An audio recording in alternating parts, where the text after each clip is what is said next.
Fala pessoal, sejam bem-vindos ao nosso primeiro encontro do nosso programa de monitoria da disciplina de Direito Processual Penal 1. O intuito desse nosso programa de monitoria é fazer uma revisão geral acerca da disciplina de Processo Penal 1. Então, nós estaremos percorrendo toda a matéria de Processo Penal 1. Essa matéria ela é muito importante, a sua compreensão e a sua fixação, porque é aqui que saem os princípios norteadores aplicáveis aos atos processuais do direito penal, bem como também fundamenta muitos institutos do processo penal e que são aplicáveis em outros títulos e capítulos do Código de Processo Penal. Esse nosso encontro de hoje ele vai ser dividido em 3 partes, né, ou seja, em 3 vídeos, onde no primeiro nós iremos falar dos princípios constitucionais explícitos aplicáveis ao processo penal, ou seja, aqueles que estão previstos de forma explícita no texto da nossa Constituição Federal. Depois, em outro vídeo, nós vamos tratar sobre os princípios constitucionais implícitos aplicáveis ao processo penal, ou seja, são aqueles que também decorrem da nossa Constituição, mas que não estão previstos de forma explícita na Constituição. E, por fim, nós iremos tratar dos princípios propriamente ditos do processo penal. São também princípios de suma importância de sua compreensão, porque são também basilares do processo penal. Então, vamos lá. Acerca dos princípios constitucionais explícitos do processo penal. Nós temos diversos princípios aplicáveis e que estão previstos no texto da nossa Constituição Federal. Já no artigo 5º caput, nós temos a previsão do princípio da isonomia processual ou princípio aí da paridade das armas, que diz o seguinte: todos são iguais perante a lei, sem distinção de qualquer natureza, garantindo-se aos brasileiros e estrangeiros residentes no país a inviolabilidade do direito à vida, à liberdade, à igualdade, à segurança e à propriedade, nos termos seguintes. Ou seja, todos são iguais no processo penal.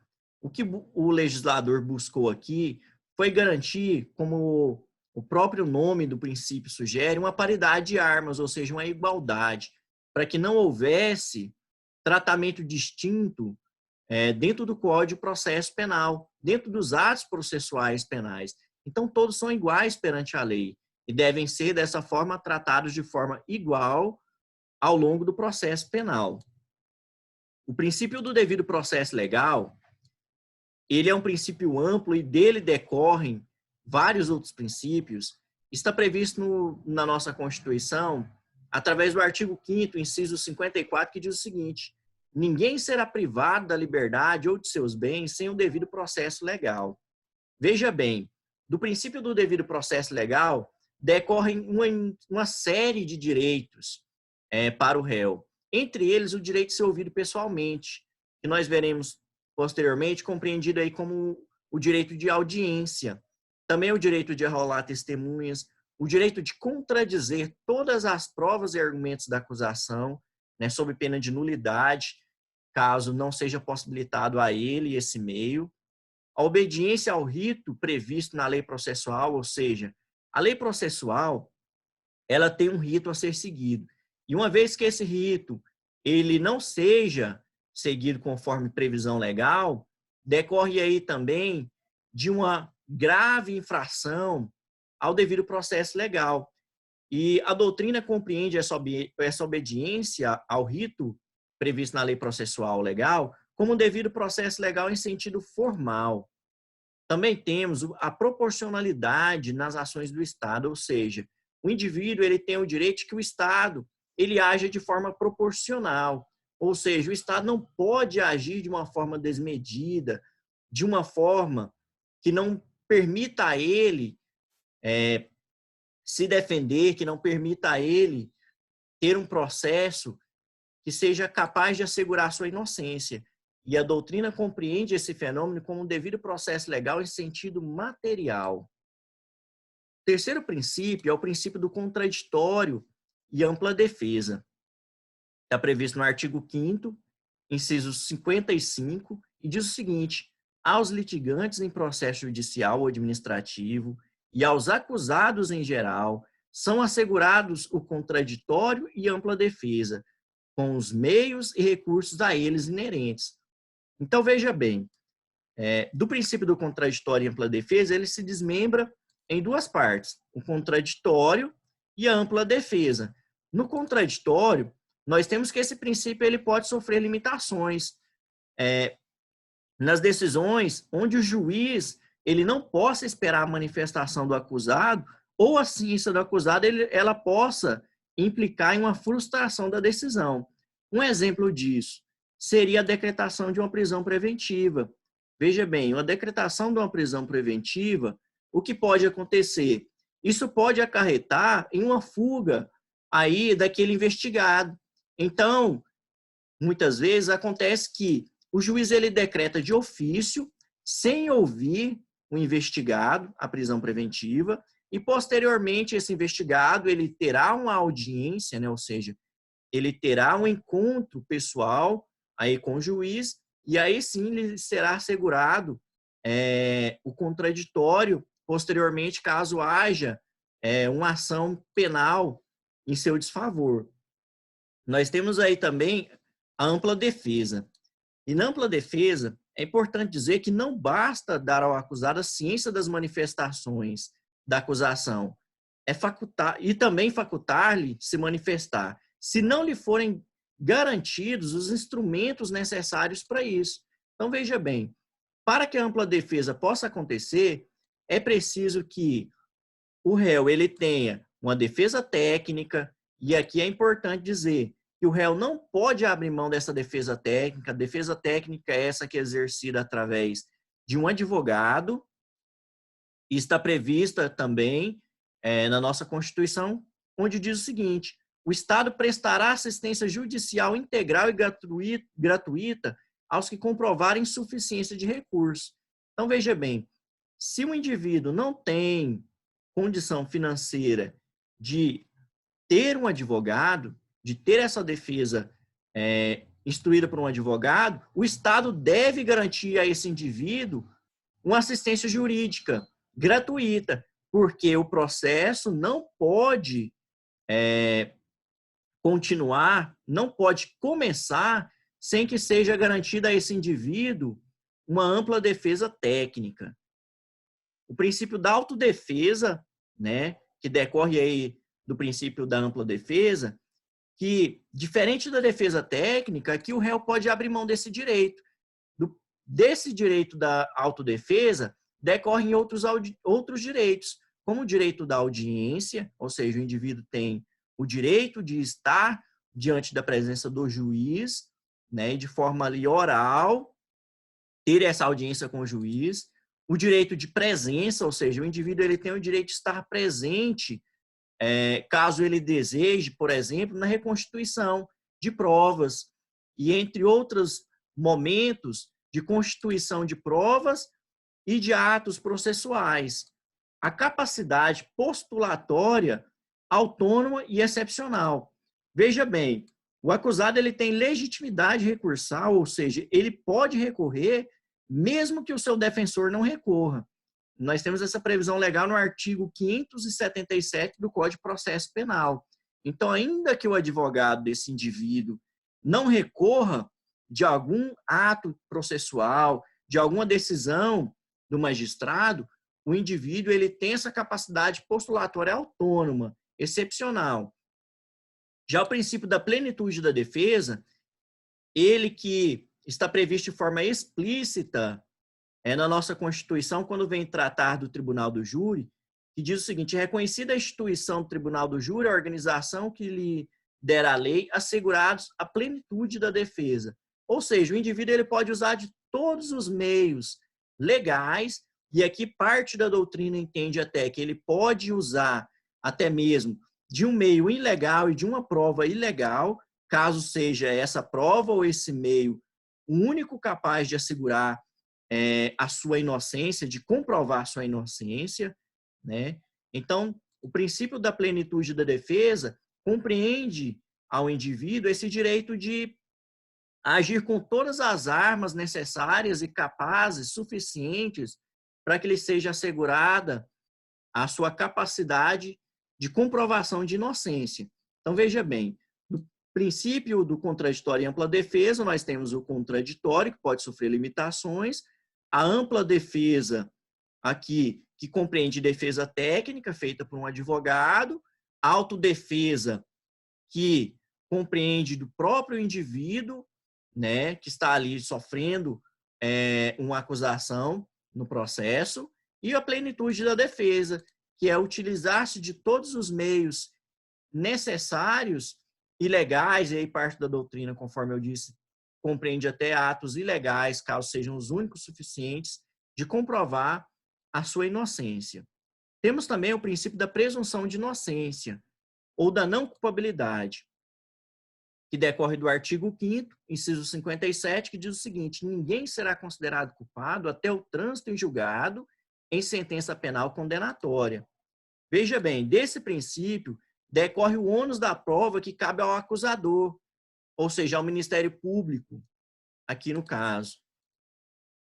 E desse princípio decorrem o princípio do indúbio pro réu, ou favor rei, ou favor libertatis, que é a regra aplicável ao processo penal, ou seja, o indivíduo, até o trânsito em julgado de sentença condenatória irrecorrível, ele é considerado inocente. E esse princípio do indúbio pro réu, ele se desmembra em uma dimensão interna, ou seja, dentro do processo, o indivíduo precisa ser considerado e tratado como inocente até a sentença definitiva e irrecorrível, e também compreende uma dimensão externa, ou seja, fora do processo, o indivíduo também precisa ser tratado de forma que ele seja assegurada a sua inocência até que se tenha uma sentença definitiva e irrecorrível. Temos aqui um exemplo, um indivíduo que ele realizou uma prova de um concurso, e aí ele passou nessa prova desse concurso e não pode ser impedido de assumir, de tomar posse nesse concurso, pelo fato de lhe ser imputado um processo, uma ação penal em seu desfavor. Então, fora do processo, ele também precisa ser compreendido como inocente até que haja uma sentença definitiva e irrecorrível. Temos aí também o princípio do indúbio proprio societar, né? Ou seja, em prol da sociedade, que é a exceção. E dentro dele, existem casos em que o juiz agirá em benefício da sociedade. Quando isso acontece? Por exemplo, nas decisões de recebimento de denúncia ou queixa e na decisão de pronúncia, no processo de competência do júri. O juiz decide contrariamente ao réu, ou seja, ele recebe a denúncia ou queixa no primeiro caso e pronuncia o réu no segundo, com base apenas nos indícios de autoria de prova e materialidade. Seria aí uma exceção do princípio favor rei, né? O princípio indúbio pro réu, que é a regra. E nós temos aqui um simulado, na súmula 444 do STJ, que diz o seguinte: é vedada a utilização de inquéritos policiais e ações penais em curso para agravar a pena base. Veja bem, pessoal, se o indivíduo ele ainda não sofreu uma sentença definitiva e irrecorrível, e se no inquérito policial, que é uma fase inquisitória, que não lhe é garantido o contraditório e a ampla defesa, nós não podemos utilizar de um inquérito policial para agravar a pena base desse indivíduo. Porém, há entendimento do STJ e do STF acerca da regressão do regime de cumprimento de pena, que é uma situação diferente. E o STJ e o STF, eles entendem que não há necessidade de condenação penal transitada em julgado para que o preso sofra uma regressão de regime de cumprimento de pena mais brando para mais severo. Veja bem, por que isso acontece? Isso acontece porque, segundo a LEP, ou seja, a Lei de Execução Penal, ela diz o seguinte: para que o indivíduo sofra uma regressão de regime, basta que ele cometa uma falta grave.